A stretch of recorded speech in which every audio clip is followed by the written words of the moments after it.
Have you ever thought about how delicious s'mores are in general? I don't know. I was just thinking about it because like chocolate, graham, and marshmallow is like such a nice mix, and it even makes pretty good ice cream too.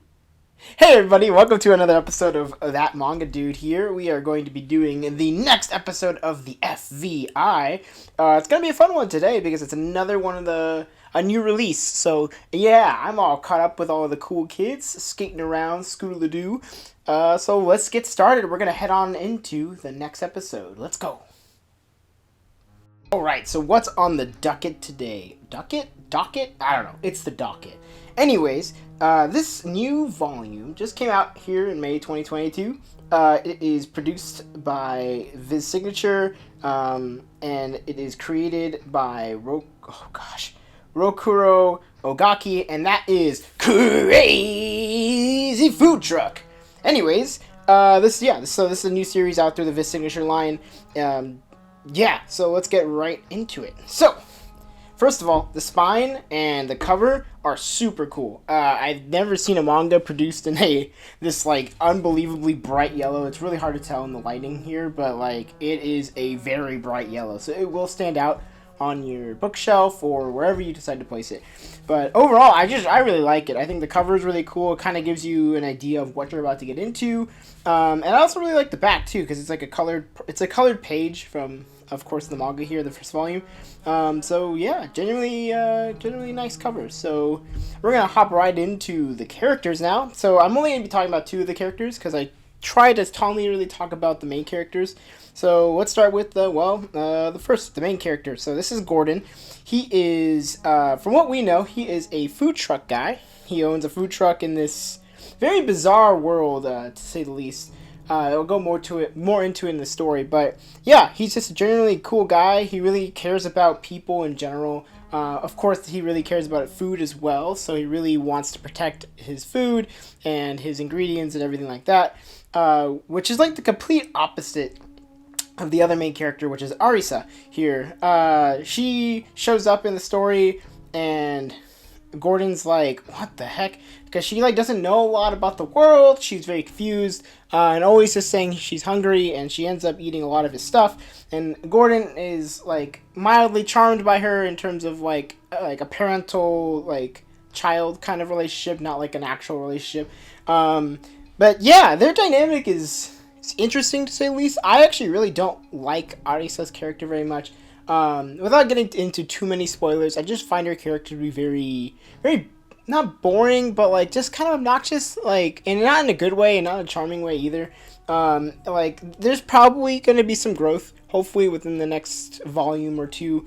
But for right now, I don't really like Arisa's character. But Gordon's character is really great. Like, he's not creepy, he's not weird, which is always like a plus for this older dude. I also appreciate that the main character is an older guy because we don't get a lot of those or that often. So yeah, just very neat to see. Let's go into the story. So the story is, like I said, Gordon owns a food truck in this wasteland kind of world. It looks like it's a post-apocalyptic world where animals and a lot of different things have gone astray or have evolved to live in this new desert climate, or what appears to be a desert climate. We haven't seen any other climates just yet within the story, but yeah, currently it's very straightforward. It's very simple. I don't think the story is amazing in any right or any capacity, but it gets the job done. Like they give you little bits of mystery about who Gordon is and why he's connected to certain groups within the story. Arisa, like I said, I don't like her as a character, but she is an interesting plot point. I'm not gonna say why, but yeah, just genuinely it's the story leaves a lot to be desired, but I think there is enough there that it prepares you for a next volume. And at least I'm semi interested about what happens next. I won't say I'm like completely invested, but yeah, it's a okay premise. I will say I think the best part about the story is Gordon's mysterious background, not Arisa's background. Arisa's background, it's like you can kind of guess it. At least in my opinion, you can kind of guess like what's gonna happen or why what happened to her in the story is happening. but Gordon seems to be a little bit more contrived and a little bit more confused. Or not confused, a little bit more complex. Like, there's a lot more to it, and I'm genuinely interested to see where his story goes, not necessarily hers. So yeah, that's gonna be it for the characters and stories. So let's go on to the art. Alright, so this seems to be a semi-common trend with the stories that I have been reviewing for the FVI, but yeah, I think the art is the best part about this series. There are definitely some very defining and great moments in terms of like being able to see really nice food drawn across the board. There are definitely some really nice action moments and like really cool like looking animal designs. I will say one of my biggest gripes about this specific manga is the large amount of fan service for the beginning.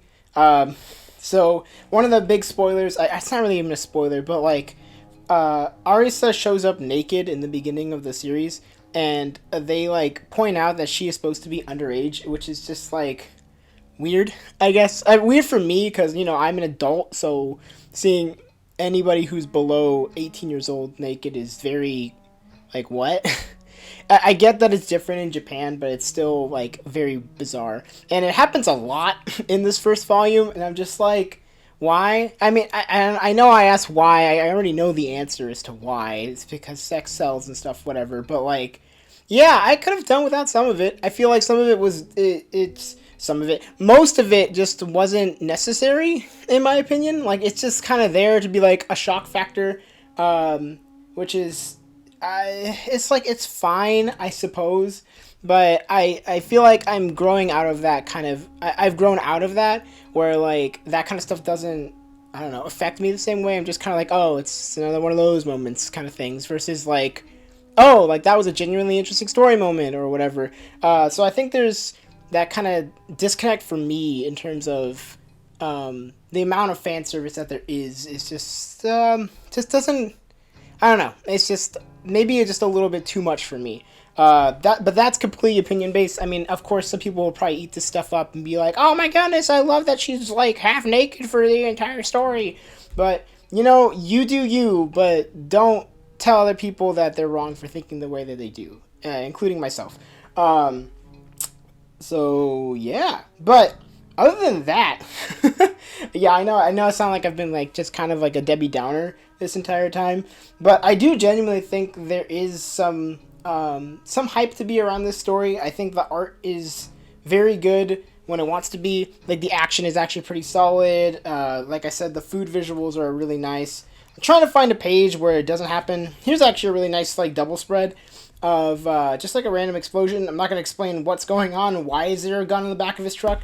But yeah, overall, art's pretty good. I could do without some of the fan service. Yeah, I think that's about all I could talk about for the art. So going into my final thoughts, I do think that this is a manga that I wouldn't say everybody should pick up. I don't think it's particularly, you know, mind-blowing. I don't think it's got anything that's like, you really need to read this. But if you're into that kind of post-apocalyptic, fan servicey, like, not mystery, but like action series, I'd say pick it up. I think that's what I would say. Or just give it a try anyways. Like, I gave it a try because this was one of my most hyped series, I think, of 2022. And while it didn't really deliver on, like, that hype, I still think that there are some parts that will help it to push it forward. And hopefully it gets better later in the series. But for now, yeah, it's very lukewarm for me. So like I said, if you like that kind of stuff, if you like that action, you like that fan service kind of stuff, and you like those really nice visuals, especially about food and stuff like that, then yeah, go and check it out. So that's going to be it for this episode of the FVI.